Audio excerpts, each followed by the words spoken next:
asalaamu aleykum mbokk yeeg xarit yi maa ngi leen di nuyu di leen ziar tey si àllarba ji di 5 juin 2024 fas yéene articulé sunu éphéméride ci ñetti xew-xewu démb commencé ko étranger ci 1947 foofu ci naan université de Harvard di secrétaire d'État américain bi di George Marshall tey la ñëwoon annoncé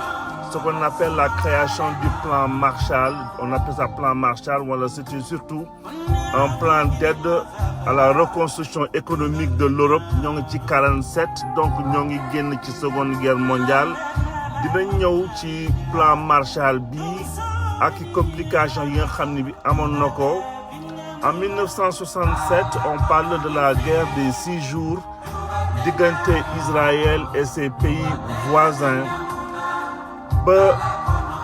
5 juin bi tey ñoo ngi ñëw ci procès en appel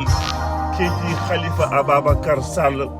donc procès en appel bi di woon le 5 juin 2018 ñu ubbi woon ko foofu ci Dakar ci kii di Khalifa Ababacar Sall nekkoon jamono boobu député maire de Dakar ak qui s'est co-accusé comme on dit.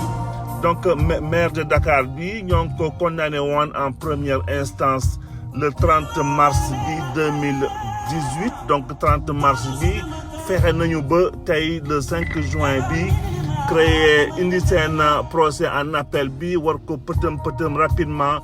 pare ci moom comme ça ñu mën ko écarter ci présidentielle bu 2019 bi donc loolu moo indi woon coow lii lépp taxal ko ci li nga xam ni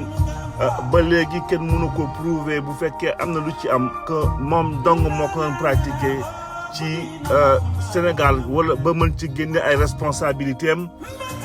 en tout cas ñoo ngi ko condamné woon ci loo nga xam ni ay faute de gestion la wante amende bi mi ngi toll ci 5 millions de francs CFA. On parle de caisse d'avance de la commune de Dakar. Verdict bi naturellement ñoo ngi ko confirmé au mois d'août. Parce que amuñu woon foofu beneen alternative lu dul répondre à une commande politique dañ dikkaat léegi ci Khalifa Ababacar Sall rapidement ci benn résumé ci carrière politique am.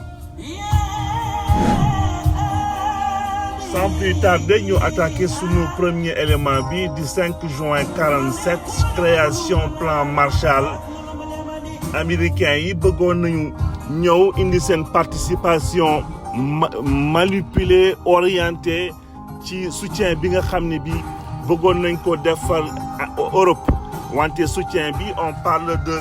10% du PIB bi nga xam ni moo waroon na ñëw soutenir pays européens yi mi ngi naan kii di Marshall George Marshall mi ngi naan il est logique que les pays fassent. Il est logique que les États-Unis fassent tout pour aider à rétablir la santé économique du monde, sans laquelle il ne peut y avoir aucune stabilité politique,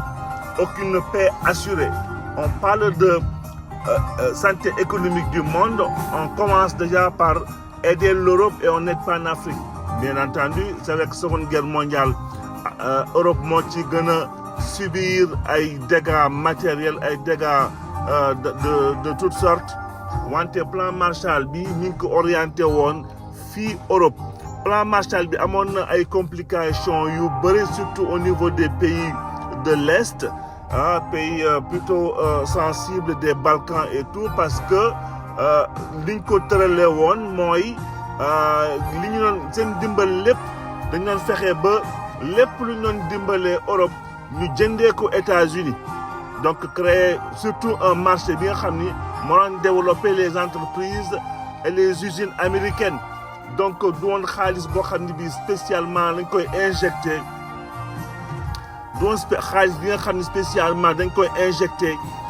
fii Europe mais surtout ay marchandises ak i armement yi nga xam ni waroon nañ ko ñëw exporter indil ko européens yi loolu dafay créer ay situation bi nga xam ni situation d'intérêt plutôt que situation bi nga xam ni prévoir loolu la ñu ko organiser woon foofu ci Japon parce que Japon après bombardement ci Hiroshima ak Nagasaki période boobu pour relancer l'économie japonaise américain la ñu defoon foofu mais c'était surtout pour ouvrir des banques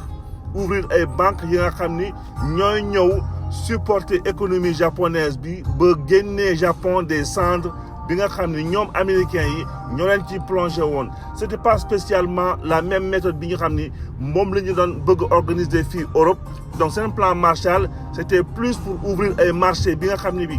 américains yi dañ ci étaler seen ay produits en même temps pour dimbale Europe yi donc c'était plutôt intéressé donc amoon na ay dëkk yu bëri européens yi nga xam ni ils n'avaient pas forcément adhéré à cette politique. ñëw ci sunu deuxième élément bi on parle de plan Marshall on parle de guerre des 6 jours donc guerre des 6 jours mi ngi ñëwoon concerne Israël avec ses voisins donc ci 7 avril déjà 1967 intervention aviation bu Israël moo ñëwoon ci fexe fa yàq fa ay avion wu syrien yi foofu mbir yi commencé tàng foofu kii di Isaac Rabin pourtant ñëwoon na fi ci fin wu carrière am créer des conditions de paix entre Israël ak Palestine ci foofu ci États-Unis signature de protocole de paix bi nga xam ne bi moom signé woon na ko ak Yasser Arafat wante kii di Isaac Rabin ci guerre des 6 jours bi moo nekkoon chef d'état-major général armée israélienne moo ñëwoon ci 13 mai bi prononcé déclaration bi naan tant que les ardents révolutionnaires de Damas n'auront pas été renversés aucun gouvernement ne pourra se sentir en sécurité au Moyen-Orient. Donc c'était quand même un guerrier, c'était un général qui n'hésitait pas à aller au front, même bu fekkee par la suite on a dit pacifiste. Donc noonu kii di Nasser ñëw répondre ci dugg ci baax ci xeex bi ba tëj on appelle le détroit de Tiran mbir yi jaxasoo woon foofu donc la guerre des 6 jours tey la woon foofu en 1967 plutôt ñëw ci sunu élément bi di condamnation en appel kii di député maire Khalifa Ababacar Sall ñu au-delà de procès tappale yi nga xam ne bi amaloon nañ ko foofu ci Sénégal nga xam ni ni fi Karim Wade jaaree woon le seul et unique but c'était de pouvoir l'écarter ginnaaw fexe nañu ba jëm nañu lu ne pour indi ko ci giron wu Macky Sall indi ko ci ko ay postes yi nga xam ni moo ko doon permettre qu'en 2019 mu renoncer à ses ambitions présidentielles li leen dese woon Macky Sall et son administration uniquement mooy organiser ay procès tappale donc procès tappale bien entendu da waroon a dérouler wu jusqu'à la fin ba rabat d'arrêt bi nga xam ni bi sax dañ ci mujj woon a tricher ba ci ay articles yi nga xam ni concernant UEMOA yëpp dañ ko mujj woon a bafoué sacrifier ko ci bénéfice juste pour déblayer le terrain pour que kii di Macky Sall war a mën a dérouler ni mu ko bëggee woon foofu en 2019 donc ñu ñëw ci jaar rapidement kii di Khalifa Ababacar Sall ñëw déjà c'est en 83 moo nekkoon première élection générale bi nga xam ne bi Abdou Diouf organisé woon na ko pour ñëw dëggal pouvoir am après bi mu jëlee nguur gi en 81 donc noonu la kii di Khalifa Ababacar Sall ñëw nekk premier jeune le plus jeune député ci législature bi nga xam ne bi ay opposition yu takku ñoo fi nekkoon ci boobu ci kii di Abdoulaye Wade notamment donc par la suite entre-temps la ñëwoon hérité ci poste stratégique de secrétaire national des jeunes socialistes bi nga xam ne jamono boobu ki ko doon conduire kii di Djibo Leyti Ka en tant que moom mu nekk fa en tant que chargé de l'encadrement des jeunes amoon na ay kilifa yu mag ci secrétariat bi des jeunes kii di Gorgui Sène kii di Boubacar Thioub kii di Babacar Sadikh Seck ñoom ñëpp ñi ngi nekkoon ci kuréel googu donc de 83 à 2001 la ñëw nekk adjoint au maire de Dakar donc bu ñu waxee adjoint au maire de Dakar jamono boobu on parle notamment de Mamadou Diop d'ailleurs Mamadou Diop bokkoon na ci ñi nga xam ni il avait bien défendu ci cadre procès bi Mamadou Diop ba muy génn àdduna bàyyiwul ci taxawaay bi nga xam ne bi amaloon na ko ci jamono boobu par rapport ak Khalifa Ababacar Sall donc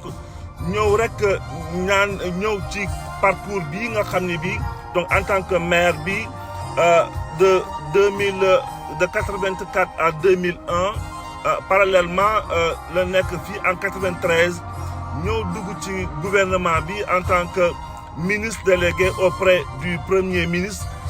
chargé des relations avec les assemblées liggéey fa aussi liggéey yu am solo ak jamono boobu mi ngi ko doon jege trop kii di Pape Babacar Mbaye donc gis nañu aussi seen complicité ñoom ñaar ci période boobu en tant que des jeunes socialistes donc poste boobu la occupé ba 98 balaa muy nekk ministre du commerce et de l'artisanat ci dernier gouvernement wu Abdou Diouf dirigé par Mamadou Lamine Loum donc carrière bi riche na moo xawoon na titre surtout kii di Macky Sall parce que ginnaaw li mu defoon yëpp jéem a absorbé parti socialiste wante li ci gënoon yóbbu mooy les cadres mais pas forcément la base donc il fallait neutraliser d'une manière ou d'une autre kii di Khalifa Sall notamment par des procès bidons avec une administration à genoux tout ça pour écarter ay adversaires politiques parce que xëy na jàpp nañ ne